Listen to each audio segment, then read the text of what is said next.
Bienvenidos al capítulo de electrocardiograma. En esta primera parte vamos a ver los principios básicos para que ustedes entiendan cómo funciona un electrocardiograma. Así que empecemos. El EKG surge gracias a Beethoven en el siglo XX. Ahí lo podemos ver, a Beethoven con los brazos y la pierna izquierda sumergidos en agua con sal para garantizar la gráfica de la actividad eléctrica del corazón con este EKG rudimentario. Luego pasamos a el EKG como lo conocemos hoy en día, y ahora somos capaces de incluso medir un EKG a través de un reloj inteligente. ¿Para qué? Para obtener esto, un EKG. Aquí tenemos el EKG. Y antes de ver lo que son anormalidades tales como taquiarritmias, extrasístoles, etc., tenemos que ver cómo se grafican o de dónde surgen estos gráficos, ¿verdad? Y cómo están relacionados con la actividad del corazón. También es importante conocer qué puedo hacer con el EKG y qué no puedo hacer con el EKG, ya que el EKG, al ser una herramienta muy importante en lo que es la clínica, debo saber utilizarla correctamente, ¿verdad? Entonces, ¿qué nos permite evaluar? Tasa de excitación, ritmo y características de conducción. En global, la actividad eléctrica del corazón, ¿verdad? Eh, Sin embargo, el EKG no nos va a permitir evaluar o no nos va a brindar información específica de lo que es la actividad mecánica del corazón, como es el desempeño contráctil de este, ¿sí? Entonces, recordando, ¿qué nos permite evaluar el EKG? La actividad eléctrica del corazón a través de la tasa de excitación, ritmo, características de conducción. Y a través de aquí puedo ya obtener, por ejemplo, información acerca del ritmo, por ejemplo, una taquicardia.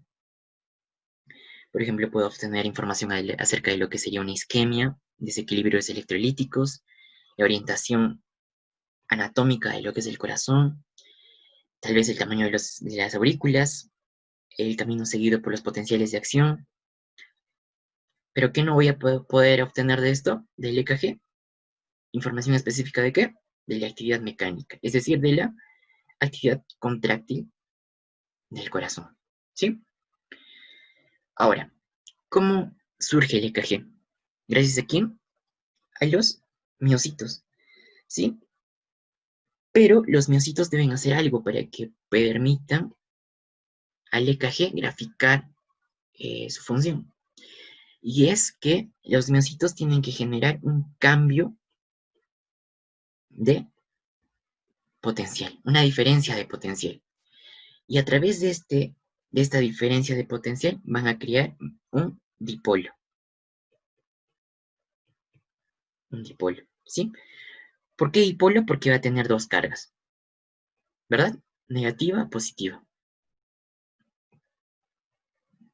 ¿Sí? Entonces, ¿cómo genero o cómo grafico o cómo los miocitos generan un EKG? A través de un cambio o una diferencia de potencial que me va a generar un dipolo, ¿sí?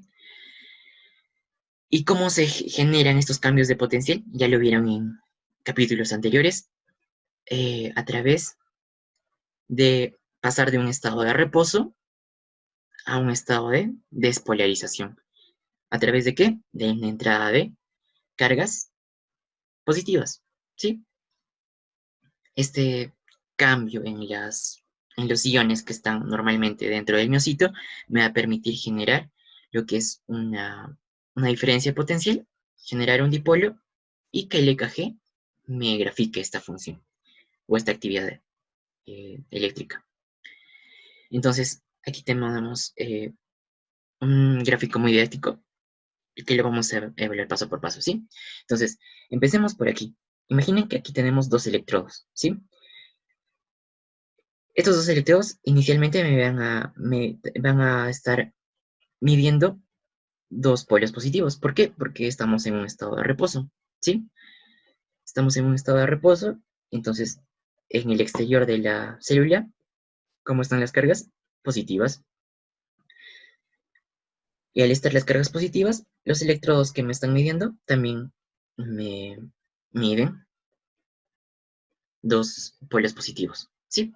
Entonces, como tengo la misma diferencia de potencial, el EKG no me va a graficar nada, porque está en un estado isoeléctrico, ¿sí? ¿Cuándo el EKG va a empezar a graficar? Cuando se origine, ¿qué les he dicho? Una diferencia de potencial. ¿Y cómo generaba eso? A través de una despolarización, ¿sí? ¿Recuerdan? Para que haya una despolarización tendría que entrar los iones positivos, y al entrar los iones positivos,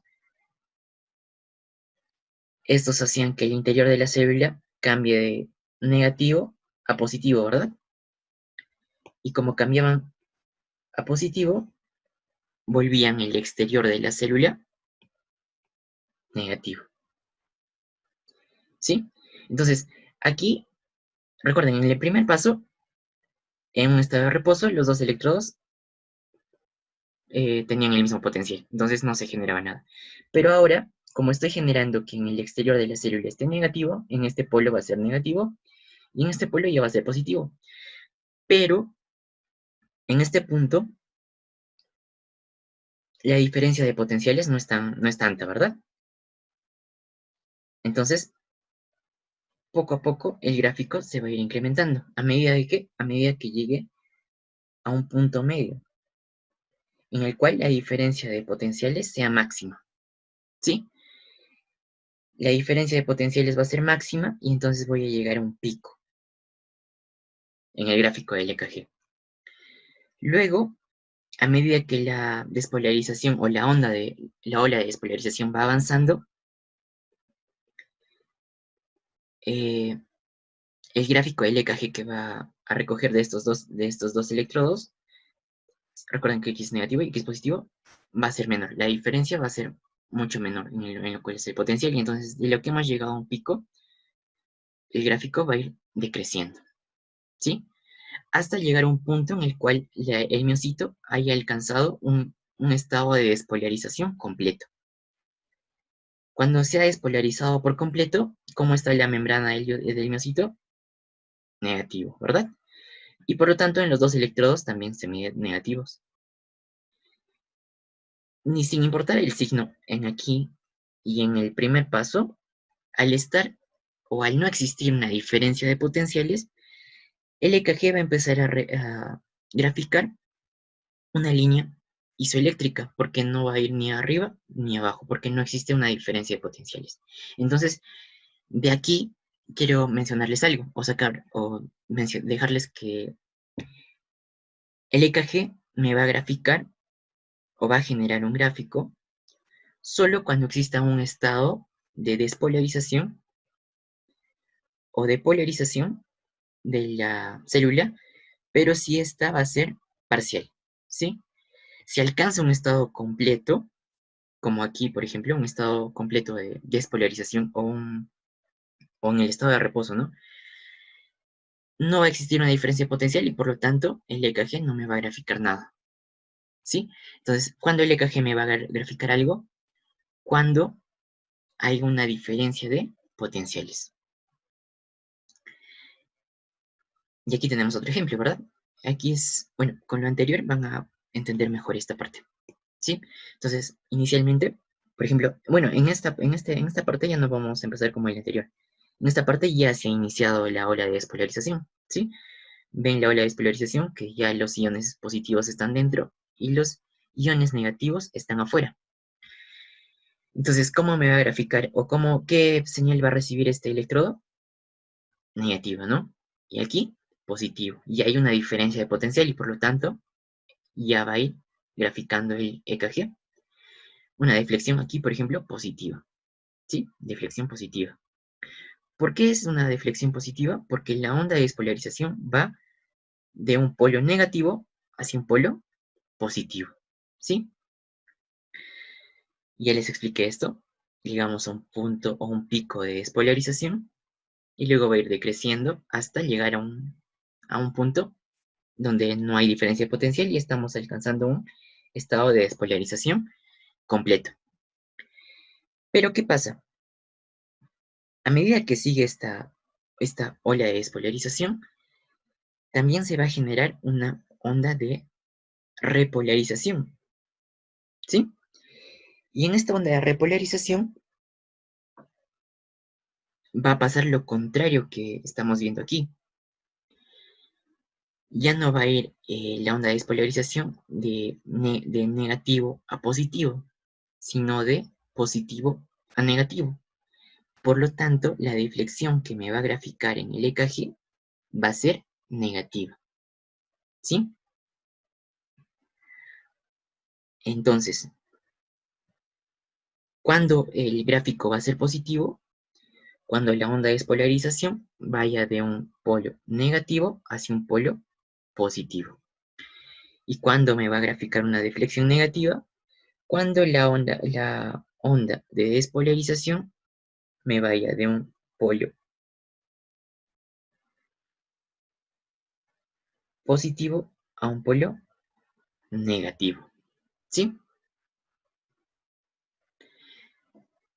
Ya, bien. Ahora, con este gráfico que les quiero mostrar, esta es básicamente la curva o el gráfico que han estudiado anteriormente en lo que es la despolarización de los miocitos, ¿verdad? Sin embargo, en el EKG no se ve así. Más o menos se ve así, ¿verdad? Entonces, ¿cómo pasamos de este gráfico, que sería de un miocito, a este gráfico, que es como que representa a la actividad eléctrica del corazón en general? Es que estas gráficas, como les estoy mencionando, solo representan a la de un miocito. Sin embargo, el EKG no representa a una célula en particular, sino que representa a las células en conjunto. Por lo tanto, las ondas que se van a graficar son como un promedio de la suma de las actividades de muchas células, ¿sí? Si aquí estamos graficando la actividad de una célula, aquí estamos graficando la actividad de muchas células en conjunto, ¿sí? Entonces, el EKG me va a reflejar eso. Entonces, a más masa del corazón que esté generando una onda, mayor va a ser la onda que se va a generar, ¿sí? Por eso que las aurículas generan tal vez un gráfico así, una onda P, por ejemplo, y el QRS de los ventrículos es un poco más tiene una mayor amplitud, ¿verdad? Ahora, este es un gráfico del EKG, para que seguir, pero estas ondas ya lo vamos a ver en la segunda parte, que representan cada una de estas. Y con esto, para finalizar, quiero mostrarles qué me representa cada onda. ¿Recuerdan? Cada onda me va a indicar el inicio de lo que es una despolarización, ¿sí? Cuando hay un inicio de la despolarización, se va a generar estas ondas. Algo que tal vez puedan confundir, o tal vez ya lo sepan, es que estas ondas de despolarización que se grafican en el EKG no coinciden con la contracción, ¿sí? Ven que en este punto se genera lo que es la despolarización, por ejemplo, de la onda P de las aurículas. Esta no coincide con la contracción de las aurículas. ¿Por qué? Porque necesita generarse primero la despolarización para que se genere recién la contracción auricular, ¿sí? Entonces, tengan esto en cuenta. Primero se genera las ondas de despolarización y después las ondas de contracción, ¿sí? Tanto auricular como ventricular. Bueno, con esto hemos finalizado esta primera parte. Les invito a seguir con la segunda parte de este tema.